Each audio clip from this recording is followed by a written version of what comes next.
Buenas noches, bienvenidos nuevamente a Independencia Bienal de Arte de Cusco.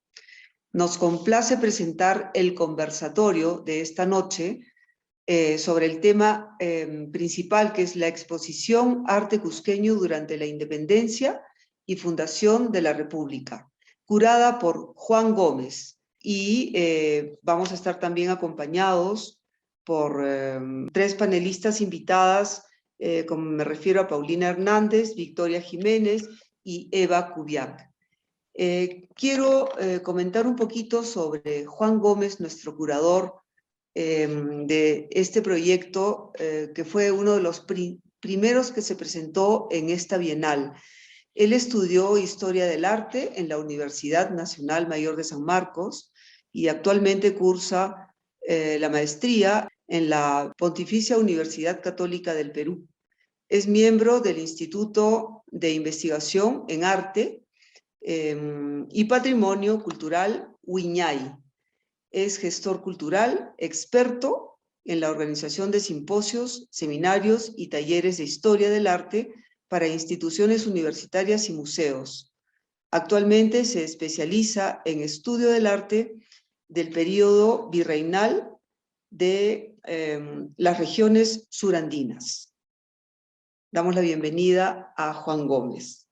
También nos acompañan las panelistas esta noche.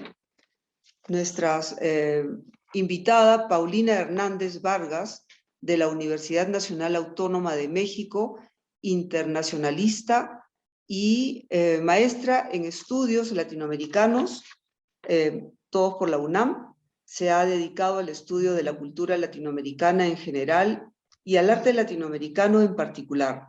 En 2018 obtuvo la mención honorífica a la mejor tesis de maestría del Premio Francisco Javier Clavijero de Historia y Etnohistoria del INAH por su investigación interculturalización entre los virreinatos de América, el caso de la pintura novohispana en Perú. Cuenta con experiencia en museos y gestión cultural en la Ciudad de México y ha presentado diversas conferencias en México y en el extranjero. Actualmente se encuentra realizando el doctorado en estudios latinoamericanos en la UNAM. También contamos con la presencia de Victoria Jiménez de la Universidad Católica de Chile, docente de la Pontificia Universidad Católica de Chile y doctora en Historia del Arte de la Universidad de Barcelona. Su trabajo investigativo se centra en la historia material del arte cusqueño, la influencia del cristianismo en la cultura visual y la iconología material. Su investigación ha sido apoyada por el Ministerio de Cultura de Chile y por la Agencia Nacional de Investigación y Desarrollo de Chile. Nos acompaña también Eva Kubiak, gran amiga, conocida, visita mucho el Cusco, Eva, de la Universidad de Varsovia, doctora en Historia del Arte por la Universidad de Varsovia, docente principal de la Universidad de Łódź, Polonia, y miembro del Centro de Estudios Andinos de la Universidad de Varsovia en Cusco, especializada en el estudio del arte virreinal peruano y autora de varios artículos académicos en español, inglés, portugués y polaco. Realizó sus investigaciones en las bibliotecas y archivos latinoamericanos, españoles e italianos, y desde 2017 realiza trabajos de investigación en archivos cusqueños donde dedica parte de sus estudios. Ha sido profesora visitante en diferentes universidades como la Universidad de los Andes, Bogotá, Colombia, en 2013, Universidad de Vigo en España, 2007-2018, y la Universidad Nacional de San Antonio Abad del Cusco entre 2020 y 2021. Bienvenidos todos. Damos la palabra a Juan Gómez Guaxo, el curador de la exposición. Buenas noches. Primero quiero agradecer al Patronato Cultural del Cusco por la posibilidad de haber presentado este proyecto curatorial, ¿no? La apertura que me dieron para usar la plataforma que ellos han construido a través de esta Bienal y poder más o menos plantear una idea general de lo que ha significado el arte cusqueño en el tiempo en que se desarrollaron las guerras de independencia. Mi especial agradecimiento es a Vera Tuleneva y a Laura Bracamonte por el constante ánimo que me han dado para poder sacar adelante este proyecto, ¿no? Las constantes comunicaciones que hemos tenido, conversaciones que ayudaron a que pueda concretar esta idea. También quiero agradecer a la Fundación de Fomento y Cultura, ¿no? De la colección Orihuela Yávar, que amablemente nos permitieron usar imágenes, las obras que ellos tienen en su colección.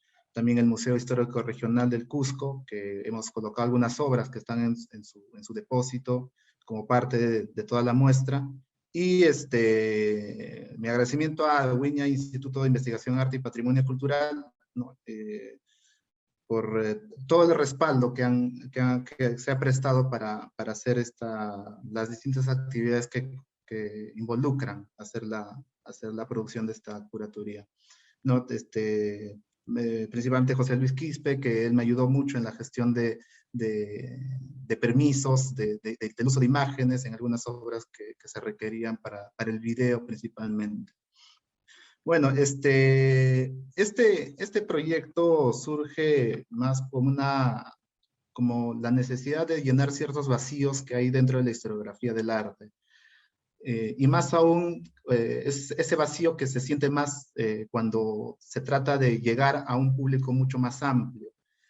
Los que estamos metidos o estamos muy involucrados en la investigación del arte peruano, principalmente el arte virreinal, conocemos las obras que se han exhibido en el video o que se está exhibiendo en la página de la Bienal.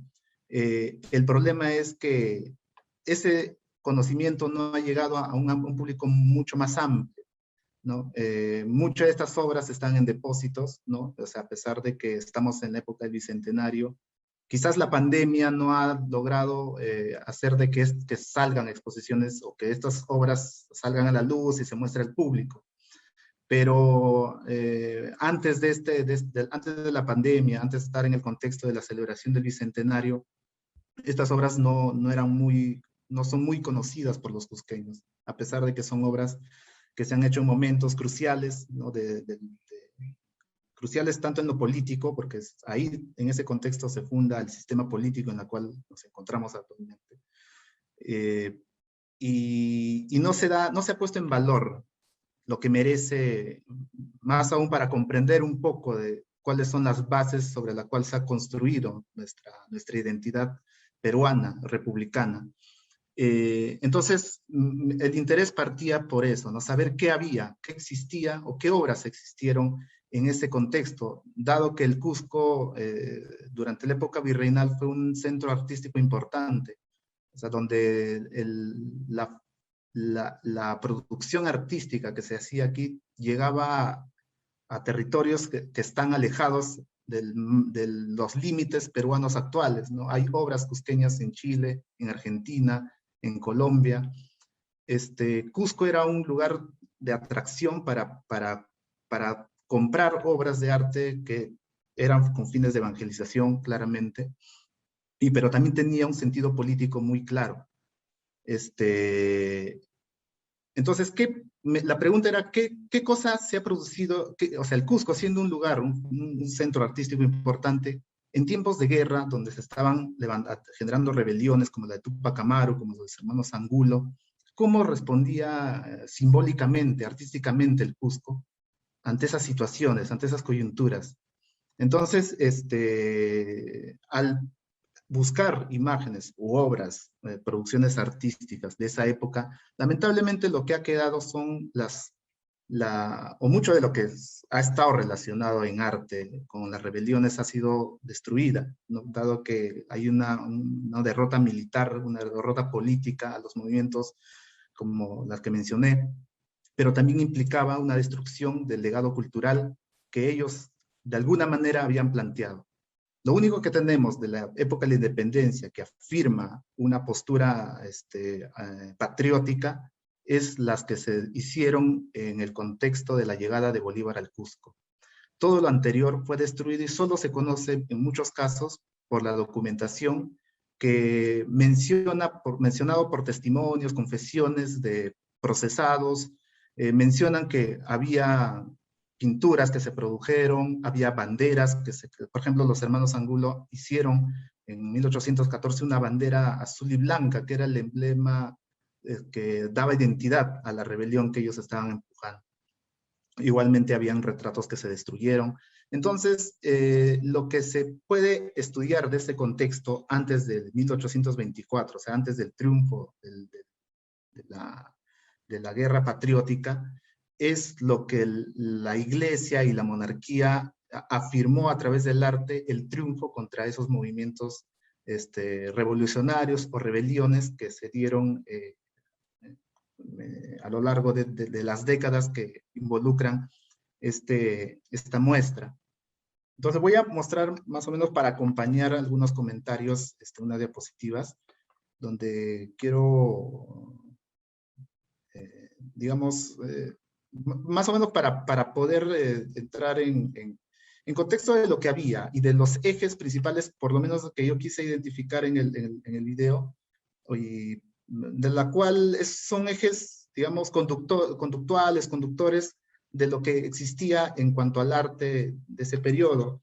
El video trata sobre tres momentos claves durante este proceso histórico, que son, bueno, la rebelión de Tupac Amaru de 1980, bueno, la imagen que acompaña es un retrato que se atribuye o que se presume que es Tupac Amaru, que fue atribuido por bueno, fue planteado por Macera como retrato de Tupac Amaru y atribuido a Tadeo Escalante, el artista, uno de los artistas más importantes que hay del virreinato tardío.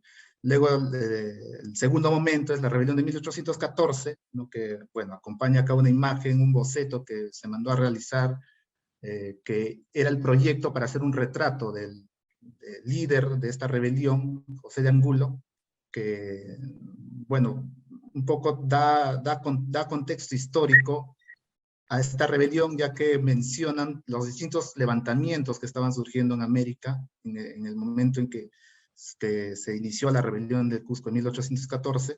Además que se reivindica la figura de José de Angulo como la piedra angular del nuevo imperio peruano que querían construir. Es un proyecto político que al final también fracasó, y todo el patrimonio cultural que ellos han buscado construir de la mano con este proyecto político también fue destruido, ¿no? Y los documentos son los que nos narran qué es lo que más o menos trataban de plantear desde lo visual y lo artístico. Y finalmente es la llegada de Bolívar al Cusco, que es lo único que queda en realidad. Esta obra, la que muestro acá, está en el Museo Regional del Cusco, que está en depósito, ¿no? Y que sería propicio de que se muestre, por lo menos en esta coyuntura, en este momento en que estamos en el marco de las celebraciones del Bicentenario. Entonces son dos ejes que por lo menos traté de dar como un punto que une estos distintos momentos, que de hecho hay más, ¿no? Hay más temas que se pueden tratar de este proceso, pero son dos cosas que quería resaltar. Que el arte que se produce en ese momento tiene un carácter providencialista. Hay una visión providencialista de la guerra. O sea, que la guerra iba de la mano con la presencia divina, con la presencia de Dios. Y cualquier movimiento, tanto movimientos revolucionarios o como contrarrevolucionarios, se amparaban de la fe cristiana para poder dar legitimidad a sus levantamientos. Por ejemplo, la pintura que está en el medio es uno de los pocos cuadros testimonio de la rebelión de Tupac Amaru. Muestra escenas del fusilamiento de partidarios de Tupac Amaru en tinta después de la captura, después de su captura, y hay escena religiosa en este cuadro, que es el que está acá en el patio, en en la plaza central del pueblo de Tinta, donde la Virgen está rescatando a uno de los partidarios de Túpac Amaru y le devuelve la vida, milagrosamente vive más tiempo este personaje que se llama Iatinta, se pide Iatinta. Este cuadro lamentablemente se ha perdido, ha sido robado, estaba en el pueblo de Tinta, pero por lo menos queda una imagen de lo que significaba este cuadro, ¿no? El sentido que haya tenido esta obra para el contexto, para el lugar, no está muy claro todavía, pero sí daba testimonio o por lo menos para los pobladores de Tinta, trataba de mantener en memoria lo que significó la rebelión y cómo concluyó, ¿no? Porque hay distintas escenas, son detalles que lamentablemente no se van a poder ver bien, porque ya no se tiene la obra presente, pero son escenas de batalla, de guerra, y está la presencia divina al lado. Luego también se reinterpreta una iconografía constante de la pintura cusqueña, que es la defensa de la Eucaristía. En este caso es el rey de Carlos IV que defiende a la custodia de los moros, que los moros siempre es un elemento iconográfico que va adquiriendo significados coyunturales según las necesidades políticas del momento. Los moros también representaban a lo pagano, que podría ser cualquier elemento que iba en contra del sistema virreinal, en contra de la monarquía, en contra de la iglesia. El moro podría ser Túpac Amaru, podría ser los hermanos Angulo, eran los incas de Vilcabamba, que en un momento resistieron la invasión española, ¿no? Y también la imagen de Santiago Matamoros, que también era algo que estaba presente hasta la época virreinal tardía. O sea, por ejemplo, siempre cuando escucho a Donato Amado, un historiador cusqueño, cuenta que cómo los partidarios, seguidores de Túpac Amaru, empezaban a amarrar a Santiago Matamoros, imaginando, pensando que en cualquier momento podía aparecer a apoyar a los realistas.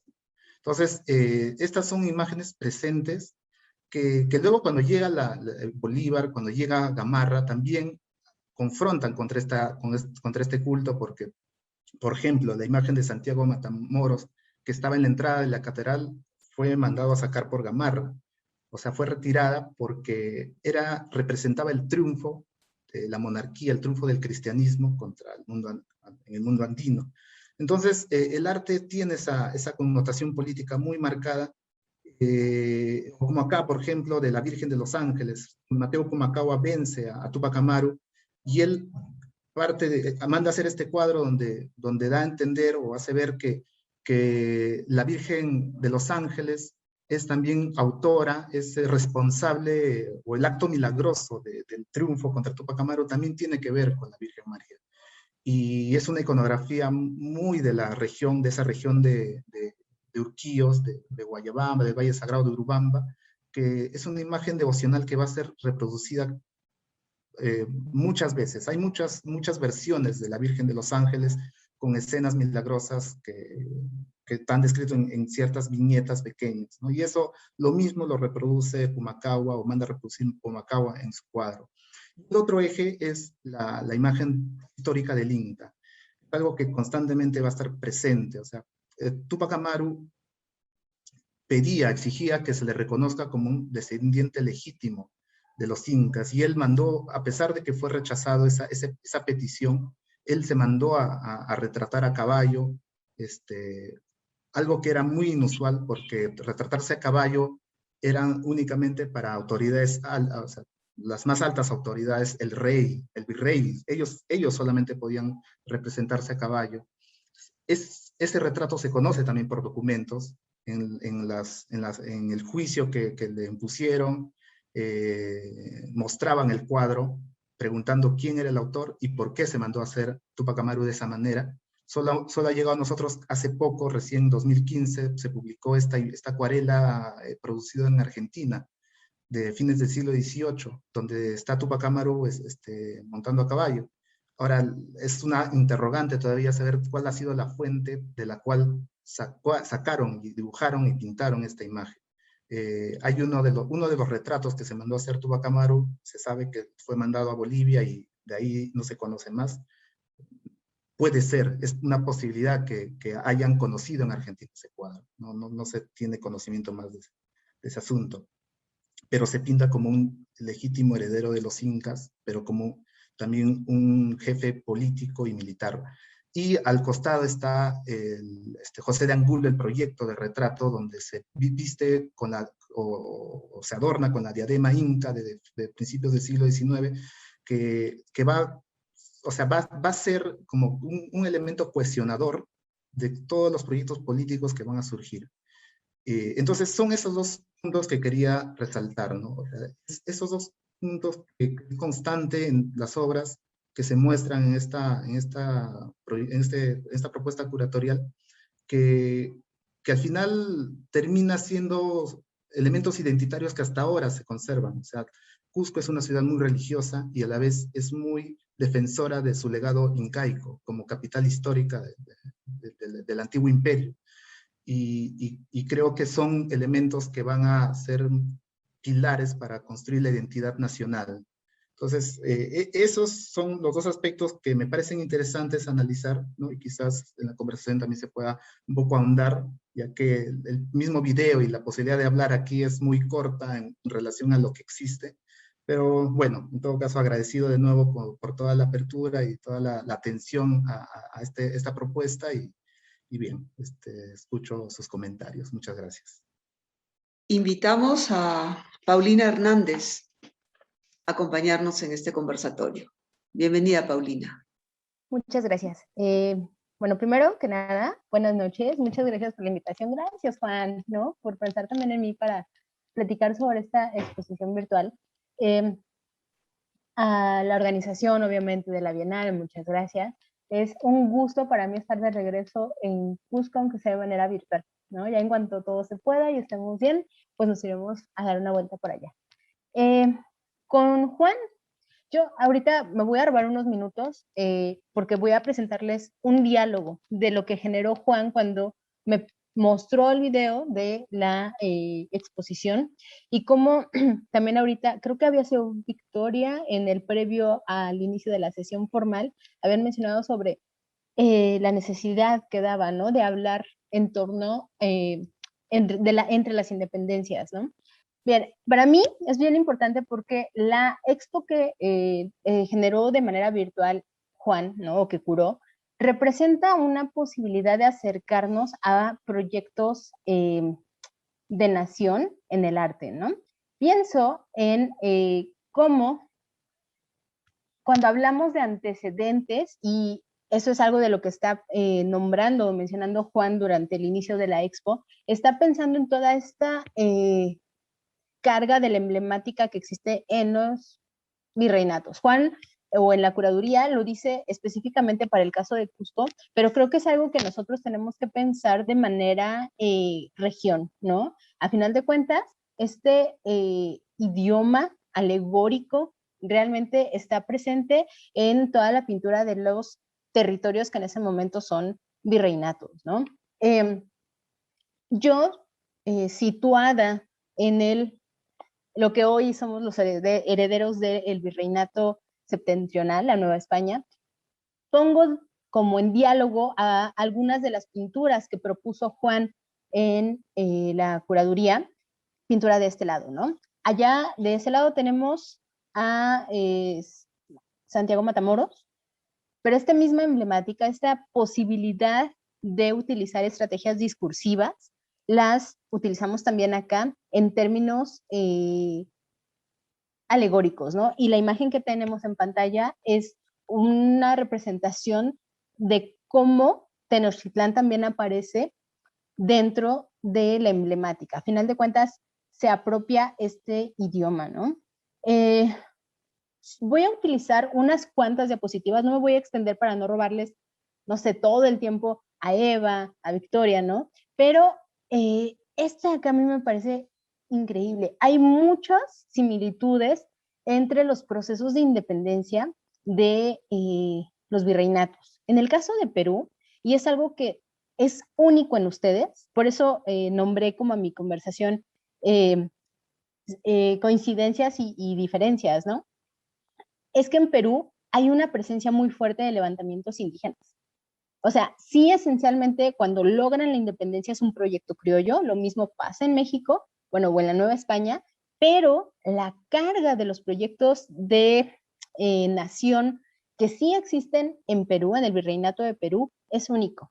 Y creo que ese es como uno de los grandes aportes que esta curaduría nos muestra, ¿no? Cómo había una conciencia de la herencia indígena que ellos, que ellos tenían, ¿no? Desde el Inca hacia ellos. Cómo se apropian y reinterpretan el símbolo a través de este idioma del que había señalado Juan desde la emblemática, y cómo se van posicionando y se van gestando discursos pictóricos a través del cual intentan generar una manera de emitir, de difundir este mensaje. Aquí nada más brevemente podemos ver las similitudes y las diferencias, ¿no? En Perú están este ejemplo del levantamiento de Tupac Amaru y obviamente el enfrentamiento ya posterior con Pumacahua, las etapas de los levantamientos criollos y la consumación, ¿no? De las corrientes libertadoras. Pero este momento o esta posibilidad del proyecto indígena no se agota en el momento de la independencia de las corrientes libertadoras. Y ya también yo espero que ahorita Juan pueda ahondar al final un poco, porque viene en una segunda etapa, ¿no? Otro diálogo posterior, que sería el de la Confederación Peruano-Boliviana, porque la noción de pertenencia, de identidad, de área cultural andina, indígena esencialmente, es muy fuerte y no se pierde. En México, a diferencia de eso, ¿no? de todo este proceso que ustedes tuvieron por allá, nosotros también tuvimos unos levantamientos indígenas, pero no generaron para nada el impacto que sí tuvieron allá en el Cusco, ¿no? En el Cusco incluso hay manifestaciones artísticas increíbles, que son lo que nosotros vemos en la curaduría que tuvo a bien realizar Juan, pero nosotros no. O sea, a final de cuentas, en las etapas de desarrollo de nuestra guerra de independencia, se gestan muchísimo más desde los proyectos criollos. Hay tintes sociales, claro que sí, hay algunos caudillos que tienen un origen indígena o mulato, pero a final de cuentas la consumación y la creación de símbolos a través del arte y del manejo también del discurso, de la emblemática ya en pintura que narra la gesta heroica, es esencialmente criollo y es muy posterior. Esto es algo de verdad que yo creo que es muy, o es de lo principal que podemos rescatar dentro de la propuesta que Juan nos hace. Voy a parar acá mi comentario para no monopolizar. Cuando me vuelva a tocar en una siguiente ronda, sigo presentando algunos de los diálogos pictóricos que estoy proponiendo y en este momento voy a dejar de compartir. Muchas gracias. Muchas gracias, Paulina. Entonces, ahora vamos a invitar a nuestra siguiente panelista de la Universidad de Chile. Bienvenida, Victoria. Hola Laura, gracias. Hola Juan. Todo tu tiempo. Muchas gracias. Un tiempo prudente también para ir quizá entregándonos un poco el diálogo. Y bueno, al respecto, voy a hacer una precisión. Yo aún no soy doctora en Historia del Arte, soy doctorando, pero lo que sí soy es investigadora en cultura material. Y al respecto creo que hay que aprovechar el material que uno tiene a disposición, y el material intelectual de Juan invita al debate. Así que Juan, conversamos ahí con el curador, admirado curador, y bueno, preparé mi intervención un poco convocando aquí nuestra materia prima intelectual a tensar un poco su reflexión o a tensionar la reflexión que él mismo gatilla desde su propuesta curatorial. Y en ese sentido quiero tomarme lo que dice Paulina, no solo se trata de la independencia, es un periodo en que vamos a hablar de las independencias, porque por muy independencias que sean, estas son dependientes de un gran proceso global. Me gusta entender los procesos locales también como ecos de qué está pasando en el mundo. Es una pregunta interesante que la curatoría de Juan invita a instalar, ¿no? ¿Qué está pasando aquí? Tenemos el contexto mexicano, el contexto peruano, el contexto chileno. En el caso de Perú y Chile, todos virreinatos, o sea, yo fui parte del virreinato en algún momento, pero en mi caso era una vulgar capitanía general, mientras ustedes eran el superimperio. En ese sentido no fue tan difícil desplegarse de los poderes hegemónicos, porque en verdad Chile era un estorbo, un país donde temblaba, no había oro y había grupos disidentes, ¿no? Entonces vivimos procesos distintos que sería interesante también hacer dialogar. Entonces, en primer lugar, hablando de las independencias, ¿qué pasa en ese momento? Está preso Carlos IV, desde 1808 hasta 1814, el rey de España preso, entonces los virreinatos se tomaron un poco las libertades, ¿no? Las oligarquías, en verdad, porque cuando uno dice son movimientos populares, digamos las cosas un poco como son oligarquías que tienen también ecos hasta hoy, hasta el presente. Eso se observa. Tenemos eso, y a su vez esto depende de un movimiento más grande, que es la Revolución Francesa, ¿no? Entonces tenemos esto, las repercusiones sociales, evidentemente en iconografías, ¿no? Herencia de estos movimientos. ¿Qué está sucediendo además en este momento en el mundo? Tenemos que, mientras el mismo año en que acontece la independencia de Lima, ha muerto Napoleón. Tenemos que el año de la independencia de Cusco, o por ahí, muere Jacques-Louis David. El mundo artístico, el mundo político está efervescente, estamos entre el final del neoclasicismo y el romanticismo, y también están aconteciendo cambios importantísimos dentro de las provincias, ¿no? Dependientes de esta gran España, de esta España en crisis profunda por causa de Napoleón Bonaparte. Y en ese sentido, Juan querido, quisiera profitar un poco de tu PowerPoint, si fuese posible, y me pudieses compartir la imagen de Angulo, el boceto. Me encantó. Desde el boceto de Angulo, Juan, quisiera reflexionar en torno a este mestizaje, ¿no? A esta diversidad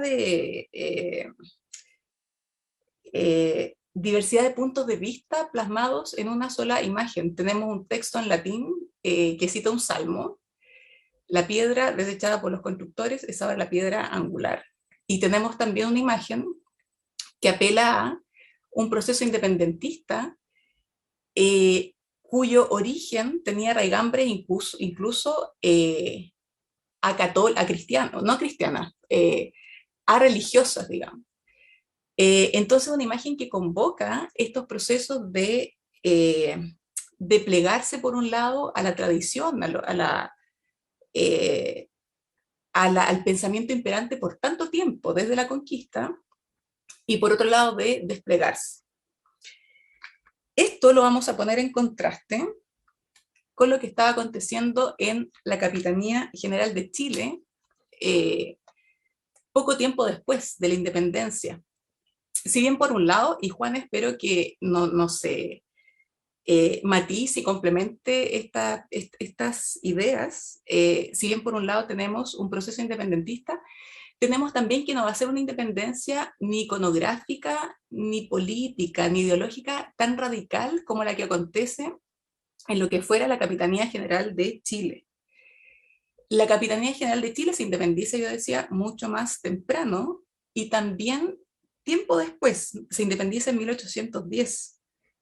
Y el año 1873 va a ser una exposición que se llamará la Exposición del Coloniaje, y una exposición que organiza las oligarquías de ese momento, un señor llamado Benjamín Vicuña Maquena, y se asumen ya como una cultura que superó totalmente, un país que es una nación, que ha superado totalmente la dependencia cultural y política de España, y instalan entonces un nuevo orden republicano e iconográfico.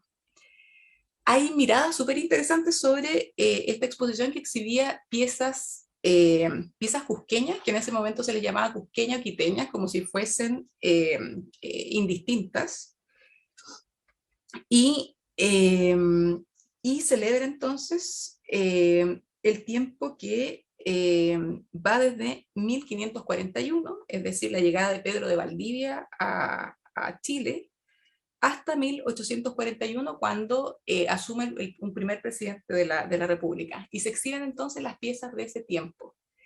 Interesantísimo, Juan, y aquí quiero llamar como un poco a debatir, a partir de una selección de crónicas de ese tiempo, interesante la visión que tenían los oligarcas ilustrados y nacionalistas de ese tiempo. Entonces, más que interpretar yo, vamos a dejar que hablen los propios protagonistas de ese momento. Por ejemplo, un señor llamado Victorino Lastarria, ¿qué decía del patrimonio cusqueño y quiteño, le llamaban en ese momento? Decían así: prepárense, afírmense a sus asientos. No veréis, señores, en este mal bosquejado, cuando una de aquellas grandes naciones señalan su carrera en el mundo, sino un pueblo desgraciado que aparece de sus primeros momentos, uncido al carro de un conquistador orgulloso. Y luego dice aquí, por desgracia, aquellas antiguallas, refiriéndose a lo que había exhibido en esta exposición, esto lo dice un señor que se llama Miguel Luis Damunátegui. Por desgracia, dice, aquellas antiguallas solo son el marco en que se han encuadrado las vanidades aristocráticas que se quiere rehabilitar. Allí palpita la idea de fomentar el orgullo de familia, que ha vuelto a prender cuando se la creía muerto y enterrado para siempre. No basta el esfuerzo interesado en la enseñanza clerical, pero, a ver, tengo una cita que es mucho mejor. Aquí, esta cita es más corrosiva. Esta cita también es de Miguel Luis Damunátegui y dice así: tal ha sido y es la facilidad y la disposición ingénita de los naturales de Quito para la pintura, de Quito refiriéndose a Quito, Cusco o pintura limeña también, pintura virreinal en general, naturales de Quito para la pintura, que borronean un cuadro casi sin aprender a manejar el pincel, mas no teniendo reglas que los guíen, no hacen más que mamarrachos, pero mamarrachos de resaltantes colores, que agradaban en extremo a ignorantes colonos, a muchos de los cuales disgustaba el efecto de las sombras en el rostro de las figuras, calificándolas de imágenes de cara sucia. ¿Cuántas veces no se teme al mirar una de esas pinturas que, batallando con la intemperie, cuelgan en los corredores de los conventos, que los personajes que allí se han intentado figurar se caigan rodando por la pendiente en lugar de suelo pisan, o sea, sin perspectiva, sin nada? Acto seguido, ¿qué ocurre con esto? Se instala, tiempo después, en el año 1849, la Academia de Pintura y se traen maestros. El primer maestro es un italiano, Ciccarelli, luego un alemán, Ernesto Kirchbach, para enseñar la buena manera de realizar el arte y la pintura. ¿Y qué va a suceder entonces? Va a tener que pasar muchísimo tiempo para que recién en los años 50 del siglo XX y 60, 70 en verdad, acontezca una revaloración de este patrimonio.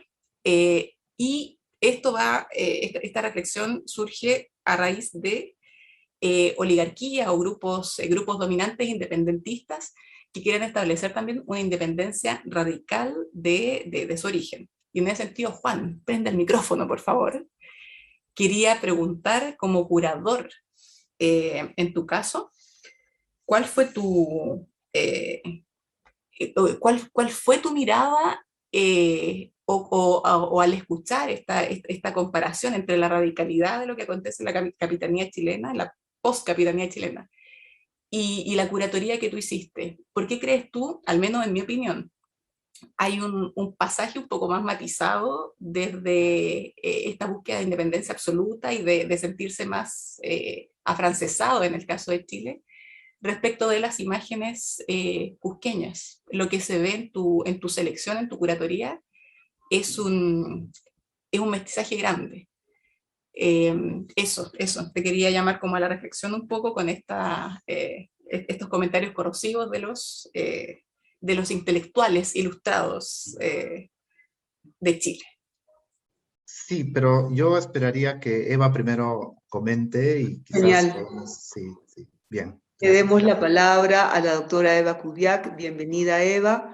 Seguimos con el conversatorio preparado por nuestro historiador de arte, Juan Gómez.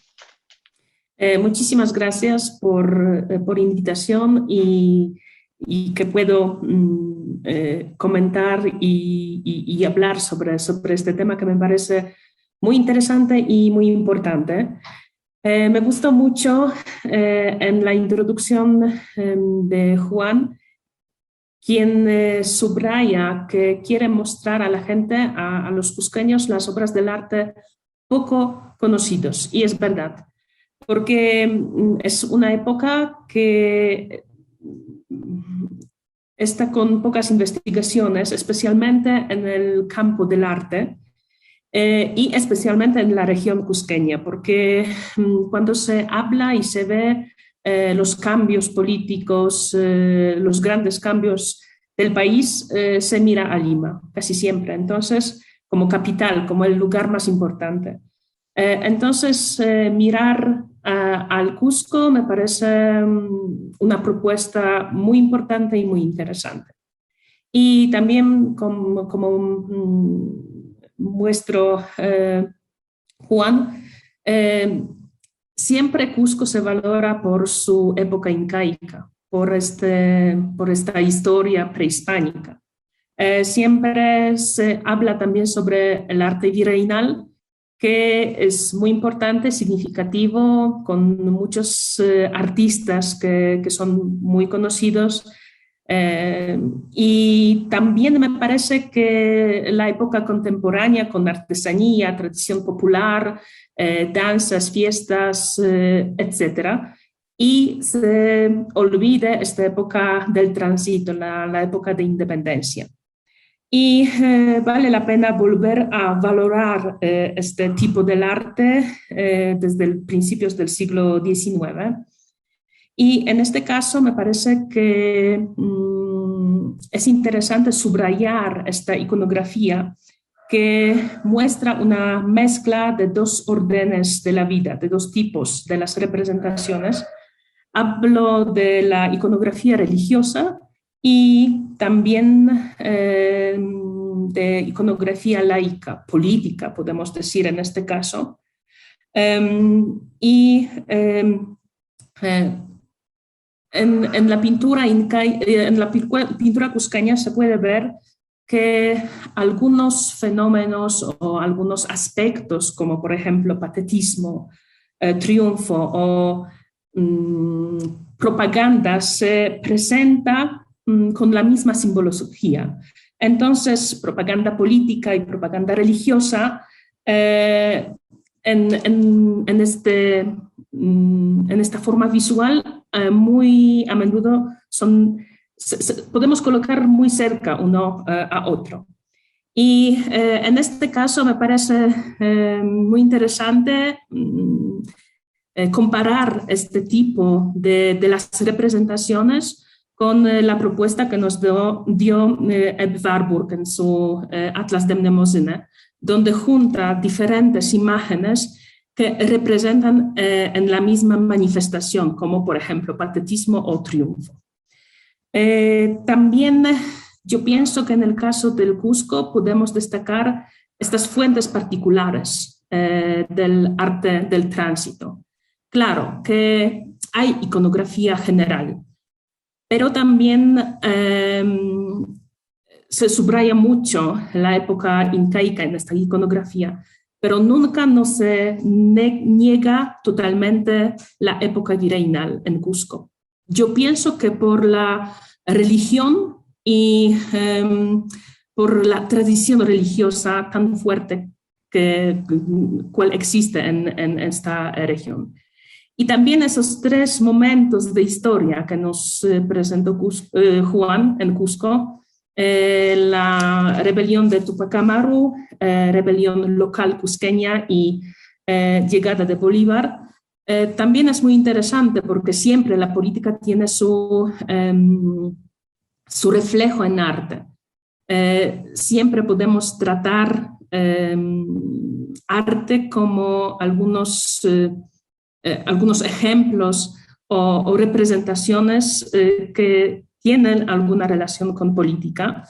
Y en este caso, el año 1780 es el momento de una rebelión, pero no solamente cusqueña, es una rebelión de un grupo social, rebelión indígena. No solamente en Cusco, claro, también esta zona de Puno es una región mucho más grande, pero región andina.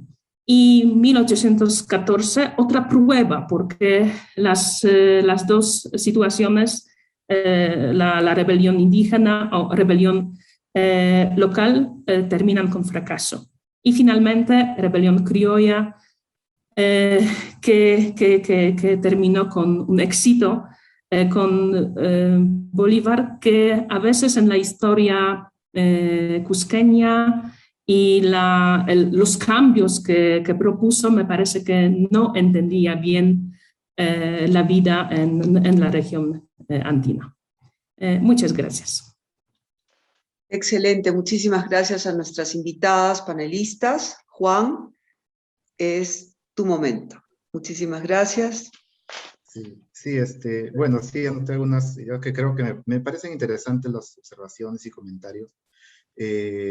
O sea, por ejemplo, el tema del interés que hay, bueno, respecto al carácter que tuvo la rebelión de Tupac Amaru, que claro, es una rebelión con una fuerte participación indígena, y también, aparte, no es algo que aparece de la nada. O sea, claro, la rebelión de Tupac Amaru es la máxima expresión de rebeliones y levantamientos que se dieron en el siglo XVIII. Pero a lo largo, o sea, antes de Tupac Amaru hubieron muchas rebeliones, ¿no? Más de 100 rebeliones, tengo entendido, ¿no? Que se fueron dando por distintas razones, distintos motivos. Hay distintos factores que empujaban a estos levantamientos, que mostraba o que estaba ya reflejando la situación crítica en la cual estaba entrando el sistema virreinal. Y eso, claro, o sea, y es curioso escuchar, ¿no? Que Paulina nos comenta de que es algo que no se repite de la misma manera en México, ¿no? Porque la figura de Tupac Amaru es algo que es tan contemporáneo, o sea, es constantemente revitalizado, ¿no? Se usa como imagen de distintos proyectos políticos actuales que hasta ahora constantemente se sigue recordando, ¿no? Pero claro, en contraste, o sea, la época, el arte que se haya producido en la época de Tupac Amaru es escasa, es casi inexistente. No solo Tupac Amaru no tuvo un proyecto como lo tuvieron los hermanos Angulo. O sea, los hermanos Angulo pensaron en una bandera, pensaron en un retrato con una carga simbólica muy, muy, muy bien reflexionada. En cambio, Tupac Amaru se tuvo que adaptar al lenguaje visual que él ya conocía, el de hacerse un retrato como autoridad virreinal, ¿no? Scarlett O'Fellan, cuando analiza ese retrato, ese documento, un poco trata de orientar su comentario a eso, ¿no? O sea, de que Tupac Amaru se representó como un virrey inca, ¿no? Entonces, más sobre la imagen de Tupac Amaru, lamentablemente no se tiene. Y el arte virreinal también, o sea, es algo que, digamos, igual como en Perú, por lo menos en el siglo XIX, lo que más parece que es silencio sobre el arte virreinal, sobre la valoración que se tiene sobre él. No, yo al menos particularmente de lo que conozco, los comentarios, apreciaciones o críticas más antiguas que hay son de los años 20 en el Cusco, por intelectuales como Uriel García, Valcárcel, que de alguna manera describen del arte cusqueño con cierta añoranza, porque hay, o sea, digamos que el Cusco virreinal de alguna u otra manera tenía había un auge cultural que desapareció o disminuyó con la República. En Lima no he visto que en el siglo XIX hayan comentado cosas sobre el arte virreinal, pero sí está el hecho de que no se comentó nada. Había igual el gusto por ver Europa, o sea, los criollos, bueno, la capital limeña, los que querían hacerse artistas tenían que irse a Francia, tenían que irse a Italia para estudiar, para formarse en las academias, ¿no? Y recién se fundó la Academia de Arte en el siglo XX, con la Escuela de Bellas Artes. Entonces, pero el arte virreinal como que se mantuvo de alguna u otra manera en la vida cotidiana de la población, de los peruanos. Y hay otro aspecto también, o sea, que culturalmente, artísticamente, Cusco y Lima se manejan en contrapunto, o sea, mientras que en Lima hay un interés, hablo de fines del siglo XVIII, hay un interés por el neoclasicismo, por un poco copiar los modelos europeos de las academias. En Cusco se tiende a figuras mucho más arcaizantes, no porque no sepan dibujar o sepan pintar, porque eso eran criterios erróneos. O sea, la pintura cusqueña es de esta forma, o sea, esas formas, figuras tan simplificadas muchas veces, con colores tan, digamos, primarios, no sabría cómo explicar la forma tan ingenua que muchas veces lo categorizan de esa forma, ¿no? Es un arte ingenuo. No por la falta o el poco interés o el desconocimiento que se pueda tener sobre el arte. O sea, los artistas pequeños eran muy, muy hábiles con el pincel, se ven los detalles en los decorados, pero sí se construye un gusto. Hay un gusto que es local, que es cusqueño, que al final se expande, se extiende en toda la región, y por eso un cacique que se mandaba a hacer un retrato de cuerpo entero de menores tamaños en comparación a las imágenes devocionales. O sea, hay toda una concepción, una cultura cusqueña que está planteada en la pintura, que si nos guiamos bajo los parámetros académicos, obviamente se va a desmerecer todo eso, porque al final, después de la independencia, cuando se funda la República, el arte cusqueño desaparece de los libros de historia y se van a los libros de arte popular, y se le categoriza de esa forma, se le pone en ese plano, ¿no? Pero bueno, entonces yo creo que es necesario también a la par poner en valor el arte virreinal, en el sentido de que no es un arte que podríamos solamente catalogar de ingenuo, ¿no? Sino es toda una concepción sobre la realidad, sobre su entorno, una forma de percibir el arte que los caciques, los hacendados, terratenientes, la élite también regional lo asimilaba, lo aceptaba, ¿no? Lo hacía parte suyo. Y bueno, o sea, también creo que Eva tiene mucha razón en la cercanía que existe entre la propaganda religiosa y la política, ya que manejan el mismo lenguaje. O sea, al final, o hasta ambos, o sea, por ejemplo, uno ve Santiago Matamoros, es una imagen religiosa, pero también tiene una connotación política fuerte, ¿no? Igual las obras que se han mostrado de Pumacahua, que son escenas históricas, pero también involucra temas religiosos, hechos milagrosos, y aparte también una reivindicación política al sistema virreinal. Entonces, es como que es difícil poner en género, un género para estas obras que se han producido en esta época. O sea, por ejemplo, eso también alguna vez le pregunté a Eva y creo que está en proceso de indagar, esas pinturas donde representan paisajes urbanos y escenas históricas en tamaños minúsculos, como lo que mostré de la matanza a los partidarios de Tupac Amaru en tinta. Muchos cuadros aparecen de esa forma, son pueblos enteros pintados, dibujados, y escenas de batalla, escenas históricas representados en miniatura, en pequeños personajes casi poco visibles. Entonces, o sea, hay un poco interés de exaltar la individualidad de los personajes. Hay mucho más interés de exaltar la devoción, exaltar el hecho milagroso, exaltar hasta el paisaje andino también en cierta forma, y no tanto a los individuos, ¿no? Y eso creo que es también materia de análisis, o sea, ¿cuál era el orden de prioridad en el campo artístico para los que mandaban a hacer estas obras, ¿no? ¿Puedo? Sí. Sí, y me parece también muy interesante de que también hablamos con Juan, que los retratos en espacio cusqueño funcionan en una forma especial.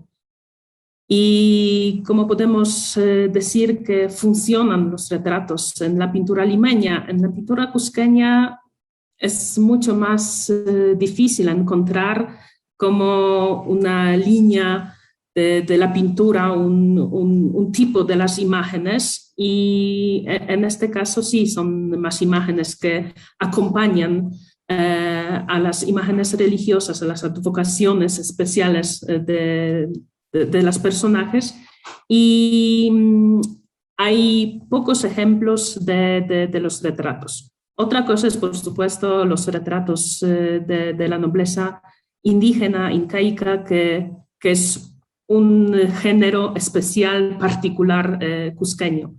Pero no hay muchos ejemplos de los retratos, y también cuando se analiza los testamentos del siglo XVII, XVIII, la mayoría de las pinturas que se menciona es la pintura religiosa, con advocaciones diferentes, también locales, como Señor de los Temblores, Virgen de Belén, Santa Rosa de Lima, pero la mayoría son religiosas. Pocos ejemplos de los retratos, a veces paisajes.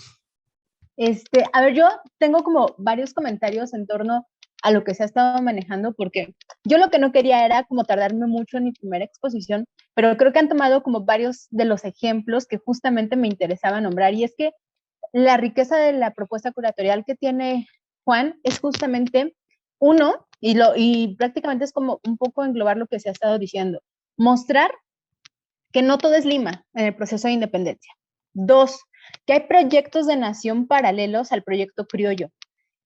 Tres, que esto es un caso sui generis, ¿no? Que si nosotros, algo que yo siempre he hecho hincapié y que incluso, bueno, se ve en las investigaciones que yo hago, es entender a nuestra actual América Latina y a la época de los virreinatos como un conjunto. Lo mencionaba también Victoria, ¿no? Es como, no podemos entender las independencias de manera individual, es un proceso global, y es un proceso del imperio que está siendo atacado por Francia en esos años, ¿no? Bueno, 1808.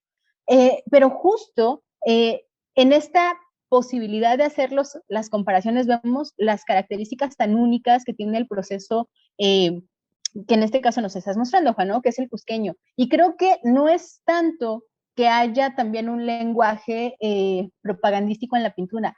Yo lo que creo es que se está utilizando la tradición de la emblemática religiosa ahora para manejos de discursos políticos. O sea, lo que hace o lo que se aprecia en esta pintura es la utilización de conocimientos que ya tienen. Ellos, los pintores del momento, sabían sintetizar muy bien un mensaje y expresarlo. Creo que también eso es algo que se le puede contestar un poco a la provocación que nos lanzó Victoria, ¿no? Bueno, te la mandó a ti, Juan, pero yo también la agarro. Y es que no puedes calificar a la pintura de esa época, a la cusqueña, con cánones estéticos europeos. Necesitas entenderlo conforme a su contexto. Voy a esperarme a una última participación, Juan, y a ver si después me puedes apoyar con algunas imágenes que quiero compartir sobre todo la utilización de una virgen para la bandera del proyecto de los hermanos Angulo. Pero insisto, me espero a una siguiente ronda para poder seguir con el diálogo. Victoria, creo que... Me toca, sí. El momento. Exacto, Paulina. Era, claro, poner en duda también ese criterio hegemonizante, ¿no? De los grupos de poder independentistas o post-independencia. Entonces, importante en ese sentido que desde la curatoría de Juan se vuelve a poner la mirada sobre estas obras, ¿no? De pronto con estableciendo como ciertos juicios, ciertos actos de justicia histórica, no lo sé. Juan, estimado, ¿podrías compartir, por favor, la imagen de la porchúncula? Bueno, la porchúncula es una imagen que con Juan estuvimos comentando hace algunas semanas. Aquí está. Y aquí, Juan, también, si quieres encender tu micrófono para ir aportando y apoyando en la lectura, que me parece que muestra elementos que comentaba Eva. La persistencia fuerte de lo religioso, y me apoya ahí en lo que dice Paulina también, un proceso de independencia bien especial, único, que no pretende terminar por completo con un pasado, sino que se instala desde él. Y ahí Juan, no lo sé, me puede corregir. Tenemos esta imagen de la porchúncula. Teníamos con Juan algunas especulaciones de cuál es la relación que se podría establecer entre la serie de dualidades que muestra esta obra. Por un lado, una dualidades formales, ¿no? Tenemos la mirada cartográfica del horizonte inferior, y la mirada más escenográfica, ¿no?, de la parte superior, a través de estas viñetas como un proto-cómic. Tenemos por un lado la mirada del pasado, una recreación de la vida de San Francisco y de un episodio bien particular que es el milagro de la porchúncula, o de esta porción de tierra sobre la cual San Francisco erige su primera capilla. Esto ocurre en la zona izquierda, el espectador superior. Y por otro lado, en la zona derecha tenemos la vigencia, ¿no? En la época en que esta obra fue pintada, la vigencia de esos milagros de la porchúncula a través de la Virgen del Rosario, de Los Ángeles. de Nuestra Señora de los Ángeles, la vigencia que tiene en el Cusco de ese momento. Y abajo, Juan, tenemos una mirada como testimonial, una crónica visual de algún modo. Parto entonces comentando si te parece bien, Juan, para entregarte como un pase, podemos partir comentando los vínculos más con la tradición iconográfica religiosa, y luego una posible especulación de cuál sería la relación entre estos elementos. Tenemos por un lado aquí Nuestra Señora de los Ángeles con San Juan Bautista y San Juan Evangelista, acá, que están como midiendo esta porción de tierra, la porchúncula. Luego tenemos una tentación que acontece, que está en la geografía franciscana tradicional, representada desde que tenemos, o representada documentadamente en Cusco, desde Basilio Santa Cruz. Y esta narración es bastante coherente, está en sintonía con esa tradición, bastante local. Tenemos entonces aquí a San Francisco siendo tentado y que se arroja a las rosas, ahí, como a estas espinas. En la imagen central tenemos la aparición de Nuestra Señora de los Ángeles y Cristo en la porchúncula, que eso está bastante extendido, ¿no?, desde la tradición europea también. Ahí tenemos varios ejemplos de referentes iconográficos europeos que se replican en este caso, con características singulares como las perspectivas o el empleo del color, etc., pero la tradición iconográfica se mantiene. Por abajo, aún no hemos podido, en las tres viñetas de abajo, no hemos podido identificar claramente, pero alguna posiblemente tiene que ver con el sueño del Papa. El sueño del Papa, que es el que autoriza la instalación de los franciscanos como orden, ¿no?, en el siglo XIII. Y la parte derecha es bastante entretenida, me parece, que es la vigencia de esta porchúncula en el contexto local. Eso me parece alucinante. Tenemos aquí una especie de procesión, posiblemente en relación con la fiesta de la porchúncula, que es los 2 de agosto, los días en que San Francisco consiguió, por mediación papal, que se obtuviese una indulgencia a todo aquel que visitase la porchúncula, que está en Italia, pero la porchúncula va a establecer como sucursales en otras partes del mundo, incluido el Virreinato del Perú. Y tenemos una serie de imágenes que guardan relación también con la obra que nos pone aquí Juan, la obra comparativa que nos pone Juan, estas diversas viñetas con una cartela escrita, a diferencia de la obra que nos muestra la obra más grande, esta paisada, que no tiene cartela escrita, pero Juan me explicaba que posiblemente había una inscripción que se borró con el tiempo. Y tenemos entonces milagros de Nuestra Señora de los Ángeles en el contexto local. Le salva la vida a una persona, hay varias de la Virgen salvando la vida, otros que convierte a una persona licenciosa y así sucesivamente. Tenemos la presencia de una monja y de Mateo Pumacahua. Solo enuncio esas presencias para que Juan quizá aventure una explicación.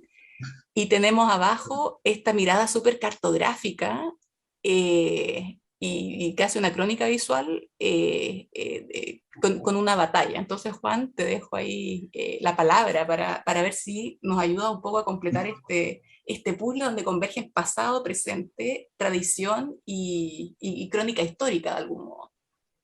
No, claro, o sea, en realidad este cuadro, digamos, que sintetiza los intereses que había en esa época, o sea, intereses artísticos, en cierta manera, de cómo resolver algunos temas iconográficos.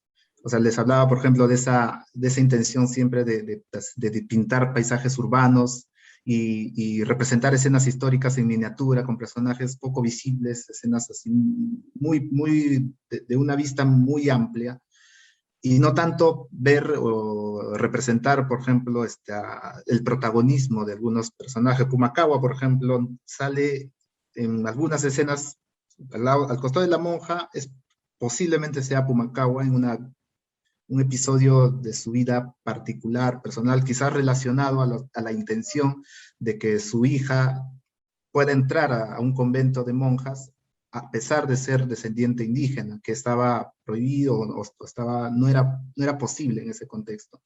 Entonces, y en la parte inferior hay escenas de batalla, que también acá hay un personaje de azul o celeste, de saco celeste, a caballo, tampoco se sabe quién es, pero representa la derrota que tuvo de las tropas de Pumacahua contra el ejército de Tupac Amaru en alrededores del pueblo de Urquíos, ¿no? que es el pueblo que está acá representado.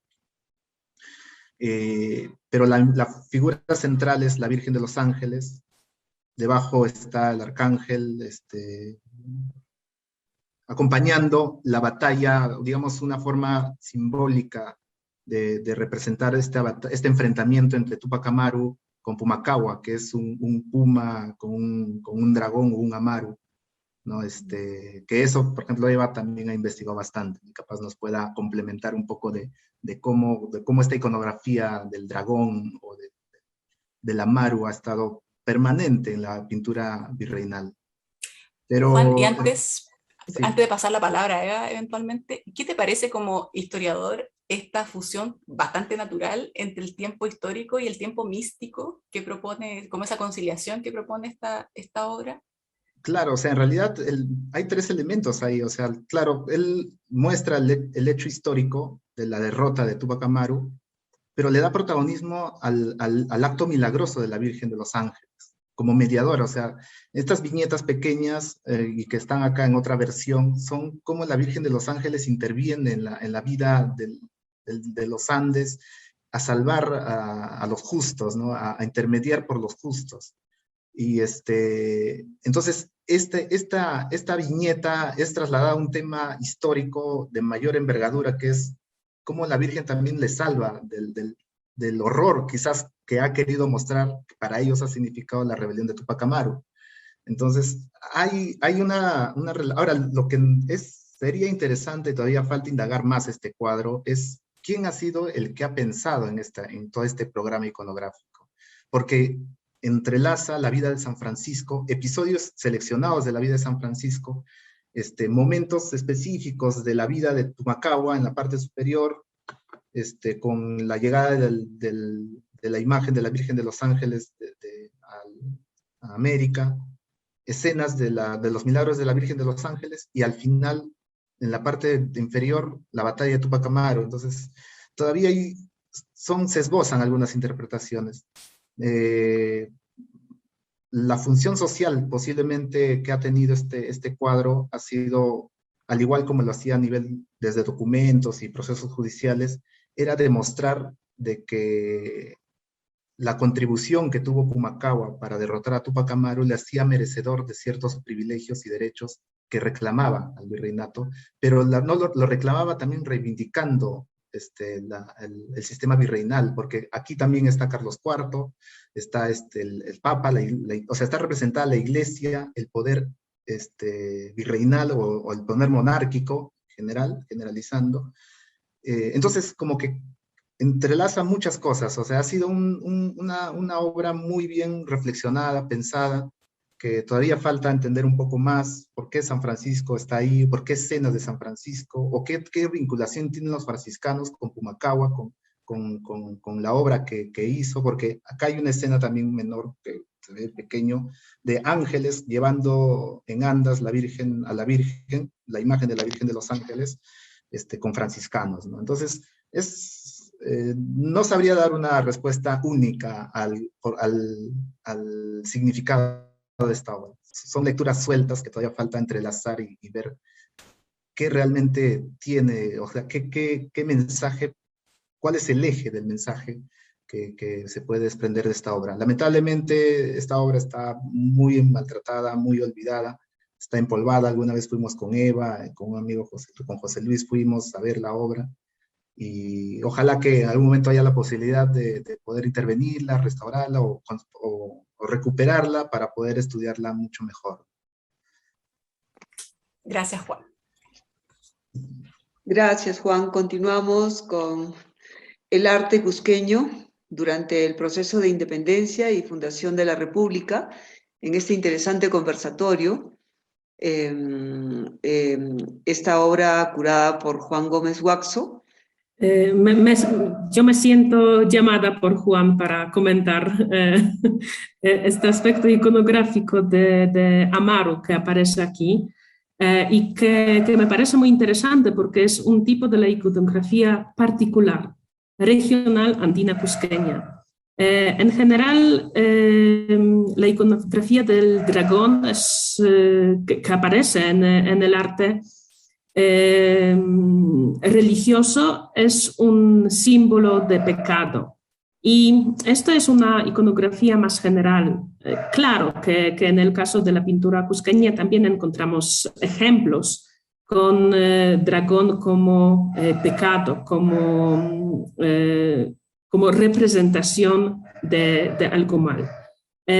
Por ejemplo, en la representación de la Virgen Inmaculada Concepción encima de un dragón, o los cuadros conocidos de la iglesia de la capilla de San Antonio Abad, donde aparecen en estas escenas de tentación de San Antonio Abad grandes demonios, grandes dragones. Pero finalmente la iconografía de Amaru, serpiente y dragón, se junta, y eso se nota especialmente en los textos de Oliva y de Pachacuti, en dos textos del siglo XVII, que vemos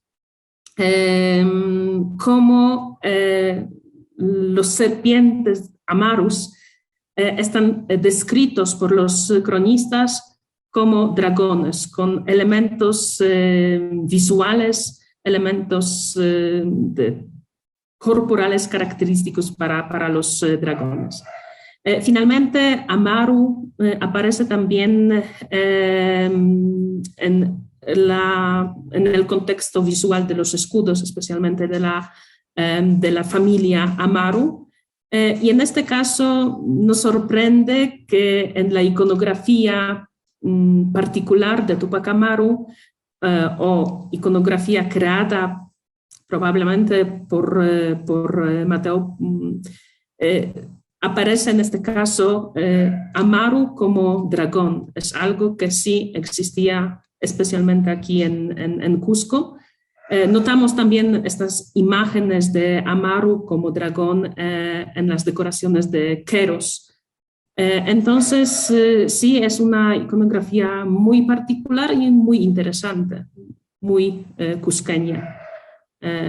No solamente algo general que se conoce en arte religioso, pero muy particular y local.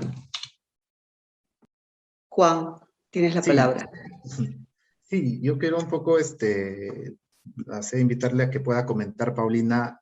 Creo que justo estaba ya reservando una imagen, ¿no? Que también un poco inclina a la reflexión. O sea, así igual como hay una complejidad iconográfica de la obra de Mandada a hacer por Pumacahua, también los hermanos Angulo pensaron en toda una serie de símbolos, emblemas que puedan representar o dar identidad a la rebelión que ellos iniciaron. No sé, Paulina, te doy la palabra. Pensando en respetar los tiempos y la cortedad de a veces estos conversatorios, yo pensé como en ideas muy específicas, con las cuales yo estuve dialogando. Y este en específico es la posibilidad de cómo estos levantamientos indígenas de los que nos hablaba Juan, yo sigo sosteniendo de que son un proyecto de nación alterno al criollismo y que en la posibilidad del conocimiento que tienen de la emblemática y de las alegorías que se desarrollaron durante el periodo virreinal, pues retoman este lenguaje para expresarse también en ese nuevo proyecto de nación que tienen, ¿no? Por eso el retrato de Amaru como pues un virrey inca, por eso este borrador de pintura que iba a ser todo un estandarte, y bueno, para los que tengan posibilidad de hacer zoom, se ven, ¿no?, los nombres de las ciudades, de los pueblos indígenas que iban a conformar esta unión, esta propuesta de Nuevo Perú, y a partir de ahí, y siguiendo de la mano con algo que ya habían comentado de cómo retoman elementos propios del virreinato, viene la siguiente imagen, por favor, Juan, que sería cómo se inspiran en los colores de la Virgen para hacer esta bandera, ¿no? Y esto que tienen aquí entiendo que es una recreación, ya también Juan lo explicó en la curaduría de la exposición, pero esto es algo que se sigue manteniendo, ¿no? Son los colores de la Virgen, son una figura que en realidad pues vino con la conquista, que no es autóctona de los Andes, pero estos procesos de interculturación que se estuvieron gestando a lo largo del virreinato rindieron frutos y se los apropiaron y ahora forman parte de sus banderas de proyectos de nación. Pero, y aquí viene mi parte, ¿no? A lo mejor, no sé si yo estoy jalando demasiada agua para mi molino, pero es que no puedo dejar de dialogar con las imágenes que nos presenta Juan, y es que acá tenemos un elemento similar. Las vírgenes fueron fuentes de símbolos para los proyectos de nación. Miren, la que sigue es un ejemplo muy, muy claro. Adelante, Juan, si me haces favor. Así como los hermanos Angulo tuvieron a bien inspirarse en los colores de la Virgen y lo utilizaron para esta bandera, ¿no?, que simbolizaba su movimiento, en la Guerra de Independencia de México ocurrió lo mismo. Creo que es la anterior, por favor, Juan. En los dos bandos que se enfrentaron, tuvimos una guerra de vírgenes. Para el movimiento, digamos, más social de Miguel Hidalgo, que sí era criollo, pero que tenía un tinte muy de proteger a los oprimidos, liberar a los esclavos, ¿no? Como más social, tuvimos a la Virgen de Guadalupe como la patrona. Mientras que los realistas tomaron como bandera a la Virgen, a la que nombraron la generala. Y estas dos vírgenes están completamente en enfrentamiento en los campos de batalla. Es decir, tú mantienes un discurso durante tu curaduría, Juan, de ir trayendo diferentes elementos que fueron nutriendo, ¿no?, la propuesta de este arte cusqueño en el momento de la independencia, pero de otro proyecto de nación. No el que culmina con Bolívar nada más, ¿no?, sino como también una propuesta autóctona del propio Cusco. Es posible apropiarse, o tiene la posibilidad de apropiarse, de estos símbolos de las vírgenes, de su virgen en este momento, ¿no? Y cómo sigue presentándose esto como un fenómeno regional. O sea, Cusco dialoga con todos los virreinatos. No lo hace obviamente de manera racional, pensada, deliberada, o a lo mejor sí, no lo sé, pero ahí están las pruebas, ¿no? Y como últimos 2 comentarios, si quieres, nada más comento brevemente la que sigue y voy a cerrar ya con las otras 2. Esta es una bandera que nos regresaron, que se llama las generalas, o bueno, perdón, las gemelas, que fue la que le quitaron al ejército de Allende en la batalla de Puente Calderón, y sigue siendo lo mismo, ¿no? Una apropiación de símbolos religioso por un lado y del otro lado ya militar. O sea, estos fenómenos de uso de la emblemática para los nuevos contextos en la guerra de independencia siguen presentes, pero lo más, no sé, lo que a mí más me gustó de la curaduría es lo siguiente. Por favor, Juan. Ahí va, ahí va. Ahí está. La de la legitimación a partir de la herencia prehispánica. Y es que sí es cierto, Cusco se presentó como otro proyecto de nación, pero creo, y yo me atrevo a aseverar esta hipótesis, que es porque el Cusco era el centro del Tahuantinsuyo, ¿no? A diferencia de México, que aquí vinieron y aquí se estableció la gran ciudad española, allá no. Allá el Cusco siguió siendo la gran ciudad indígena, ¿no? La que rememoraba el pasado prehispánico y obviamente también se romantizó bastante, pero que se sigue manteniendo como un eje central, ¿no? Como una propuesta, como el origen de donde puede surgir un nuevo proyecto de nación, diferente al que abanderan los criollos. Y creo que esta propuesta que nos está dando Juan es fundamental empezar a estudiarla. Dejar de explicar las historias de los países actuales de América Latina desde discursos monopolizadores.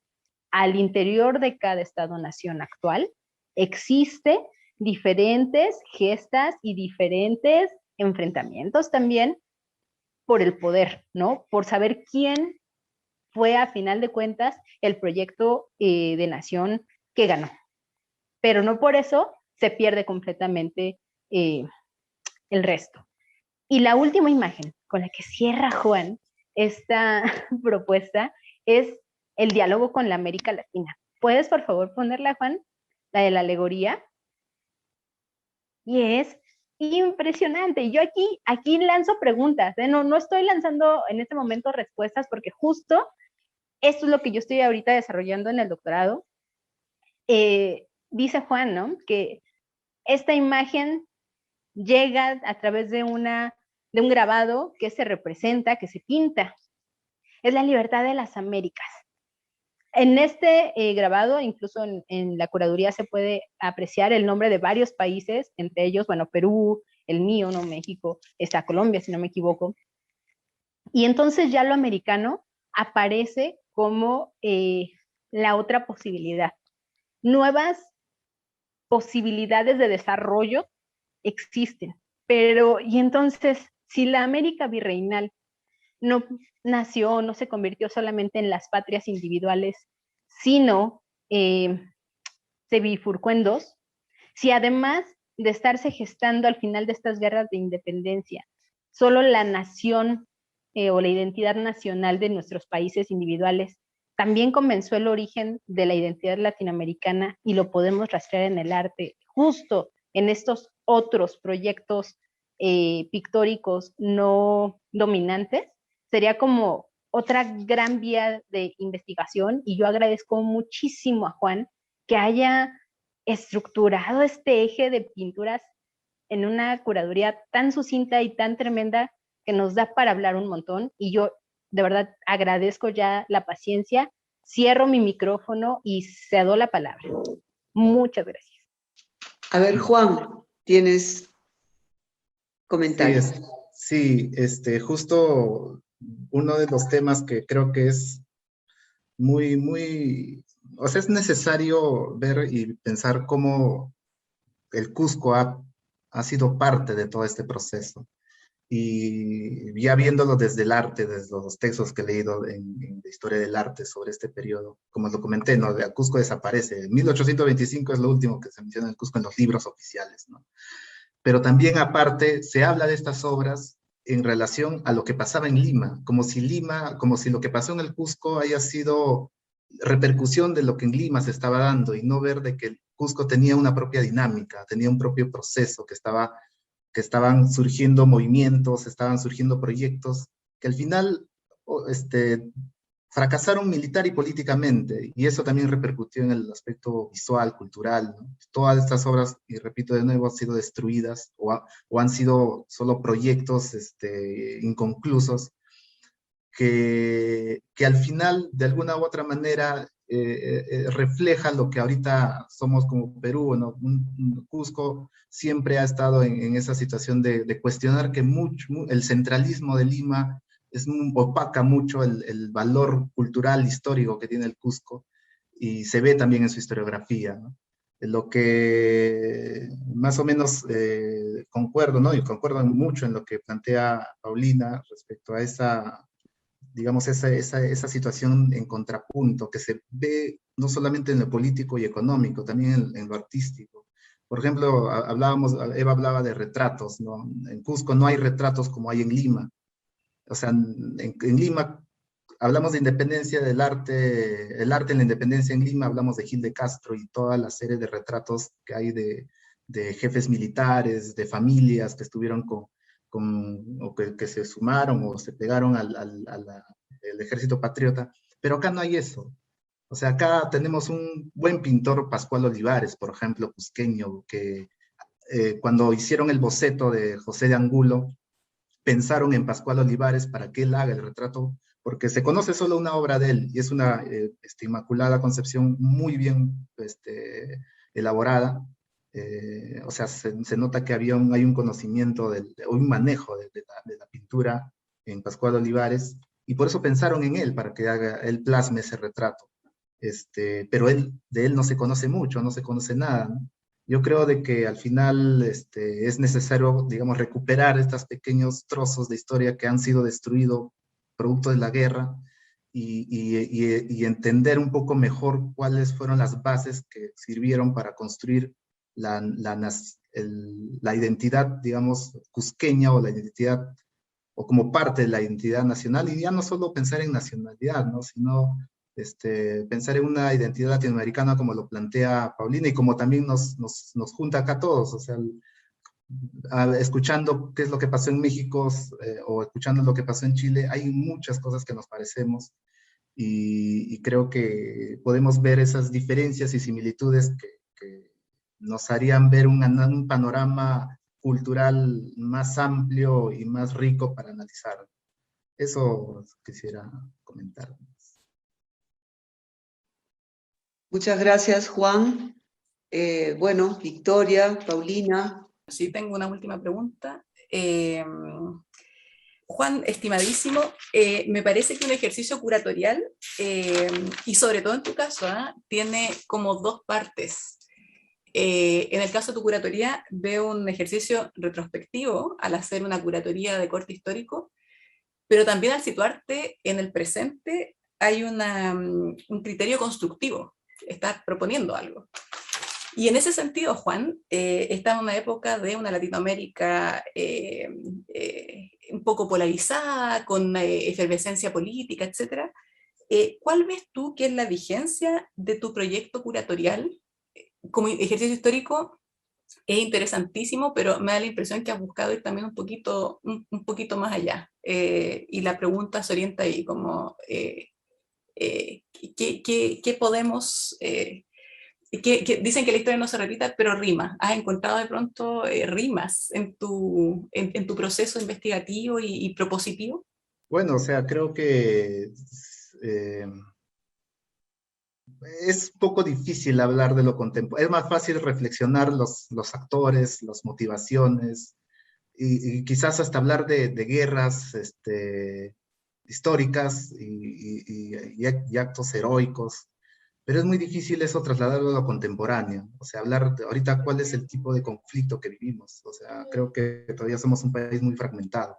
Y se nota, o sea, se nota en las coyunturas políticas que vivimos, en distintas inconformidades que existen de sectores de la sociedad del Perú. Y a veces no pensamos en que realmente, aparte de, digamos, discriminar o alejar o silenciar a esos grupos, también buscamos destruir su legado cultural, que es lo que ha pasado durante el tiempo de la independencia. No solamente destruyeron a los que decidieron rebelarse, ¿no? O sea, no solamente derrotaron militarmente, sino buscaron borrar cualquier memoria que pueda existir sobre ellos. O sea, Túpac Amaru se rebeló y la sentencia fue eliminar cualquier vestigio, cualquier imagen que haga recordar a los gobernantes incas. Y fue una persecución no solo a él, sino a toda la nobleza indígena. Se extendió, a pesar de que muchos descendientes incas en el Cusco apoyaron a los realistas, al igual como Pumacahua, pero el castigo fue generalizado, igual con los hermanos Angulo. O sea, se destruye el patrimonio de quienes quizás en su momento no son comprendidos. Y yo creo que sería reflexionar si eso se repite en la actualidad. O sea, hay sectores de la sociedad, grupos sociales, posturas políticas, o sea, comunidades en general de distinto tipo, que al final son discriminados, son desplazados, son alejados, o los silenciamos, y a la vez también lo hacemos con el patrimonio o el legado cultural que ellos representan. En todo caso, creo que va por ese lado el interés de querer comprender cómo se ha dado el arte en ese contexto. Algo para cerrar, para completar, para dejarlo en interrogación. Yo nada más, invitar al público a que revise nuevamente la curaduría en línea, porque creo que después de los comentarios y de la plática, ¿no?, de este conversatorio que tuvimos, hay como muchas otras aristas, ¿no?, que podemos apreciar en la revisión de la selección de imágenes que hizo Juan. Además, mira, Juan, yo hoy te lo dije cuando me invitaste a participar acá, creo que algo que nos toca a los investigadores de esta generación es tocar los grandes temas, cuestionar la existencia del arte culto y el arte popular, de las investigaciones únicamente nacionales, ¿no? Tenemos que ampliar la mirada, profundizar el diálogo y justo aprovechar estas herramientas digitales que aún a veces batallando con la señal, tenemos la posibilidad de dialogar en tiempo real, en distancias geográficas tremendas, y eso enriquece la investigación de una manera increíble. Juan, tú no sabes, a mí tu propuesta curatorial me movió mucho y me está haciendo escribir, me está haciendo investigar, y yo te agradezco mucho haberla hecho y darla a conocer. Además, en un contexto de independencia de Perú, que de verdad, aquí un abrazo.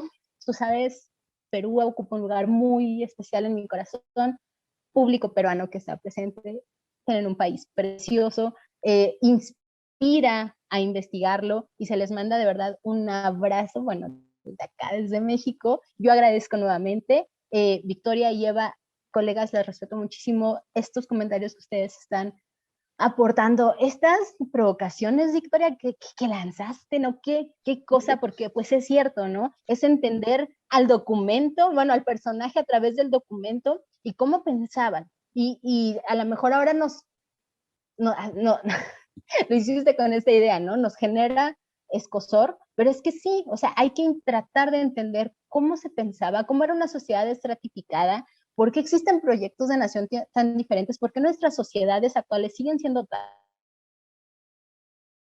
racistas, tan clasistas. Están los orígenes, ¿no? Y hay que tomarlos y aprender para ver cómo podemos mejorar nuestros países en este contexto actual. Cierro mi micro. Muchas gracias y adelante, Vicky, te había robado la palabra. Claro, no, rimamos harto, Paulina. Bueno, en Chile se ve harta televisión de rubias para gente morena, por ejemplo. Todo bien con el color que sea, pero claro, se ven esos acentos y uno viaja un poquito en el tiempo desde los textos y ves proyectos de grupos de poder, de oligarquías, etcétera, y muchos apellidos que se mantienen en el poder desde entonces hasta hoy, al menos en Chile. Tendría que revisar si sucede lo mismo en Perú, en México o en otras partes de Latinoamérica. Pero es un fenómeno, hay que exponerlo, es interesante.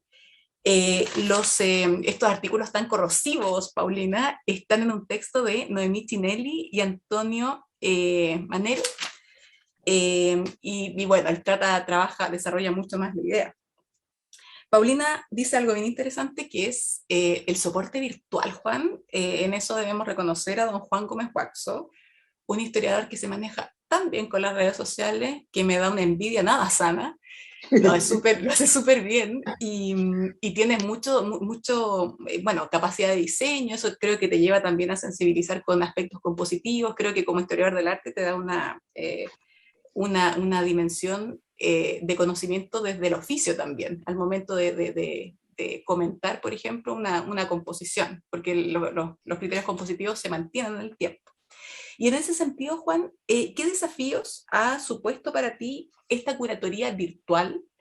Porque un poco por la contingencia se acentuó el empleo de estos recursos, estos soportes, pero ya es un sistema que hemos adoptado, ¿no? Y creo que por lo que te conozco, también te puede resultar bastante interesante. Creo que una persona como tú le puede sacar mucho provecho. Entonces, ¿qué implicó para ti esta curatoría virtual, poner una curatoría en YouTube? Me parece interesante. Así que te dejo la palabra, Juan.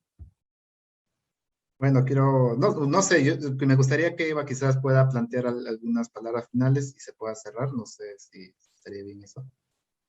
Sí, me parece también que este modo de presentar, por un lado, claro, nos evita el contacto directo con la obra del arte, pero por otro lado, es más general, entonces, y también más internacional, y hay mucha gente que gracias a este tipo de las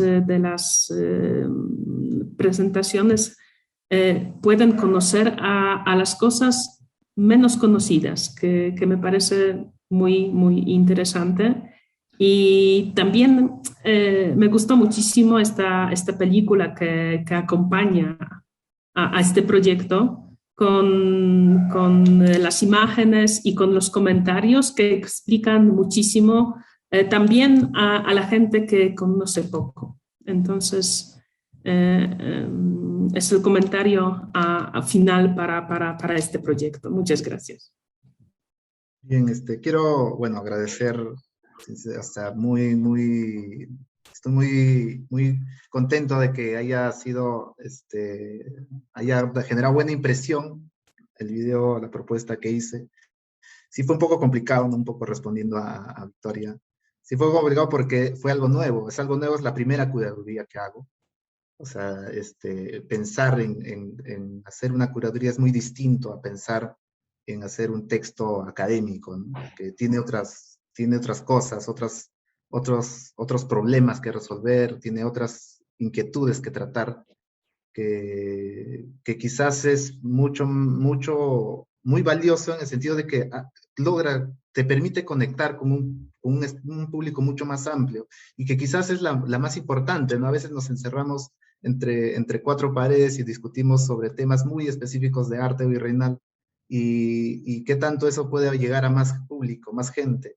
Yo creo que esta labor de hacer exposiciones de este tipo abre esas posibilidades, ¿no? Entonces para mí fue un poco difícil porque era novedoso, porque era algo que nunca había hecho antes, pero para ello también estoy muy agradecido con Vera, con Laura, que desde el comienzo me han estado incentivando, comentando ahí. Vera alguna vez me ha tenido que hablar para poder un poco motivarme, por ejemplo, para poder sacar adelante este conversatorio, y yo estoy muy agradecido con ella, ¿no? Entonces, creo que me gustaría de que se puedan sacar más proyectos de este tipo, ¿no? Y siempre espero contar con el apoyo de Eva, con Vicky, ahora con Paulina, que hemos retomado contacto.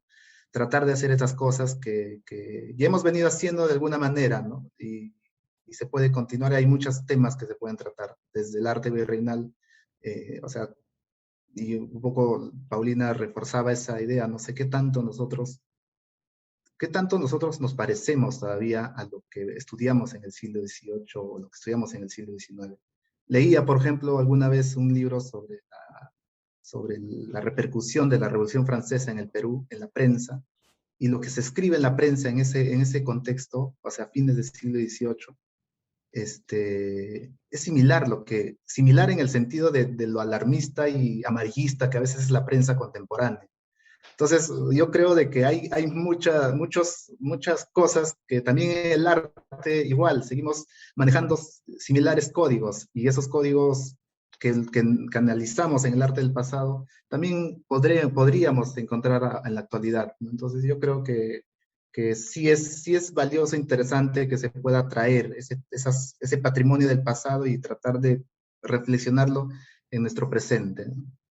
Bueno, eso quisiera solamente agregar, y de nuevo agradecerles a todos por la asistencia, por el apoyo al proyecto y bueno, por haber aceptado estar aquí para poder exponer. Muchas gracias. Muchas gracias a todos ustedes. Bravo, Juan. Bueno, en verdad, este tema da para muchísimo más. Tal vez podamos tener pronto una próxima oportunidad para continuar con los análisis, con el desarrollo de los análisis.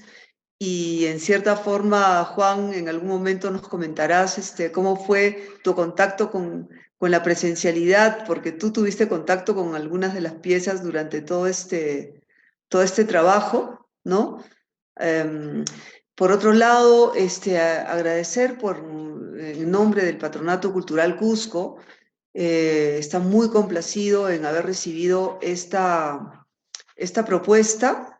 Agradecer muchísimo a este panel y que quede pendiente otra oportunidad y contactarnos para poder hacer una segunda parte, porque creo que podemos continuar. Bienvenidos. Aquí Independencia Bienal de Arte de Cusco está abierta a poder recibir este tipo de propuestas. Muchísimas gracias, muy buenas noches y sigamos en contacto. Muchísimas gracias. Gracias, buenas noches. Gracias, buenas noches. Gracias. Bye.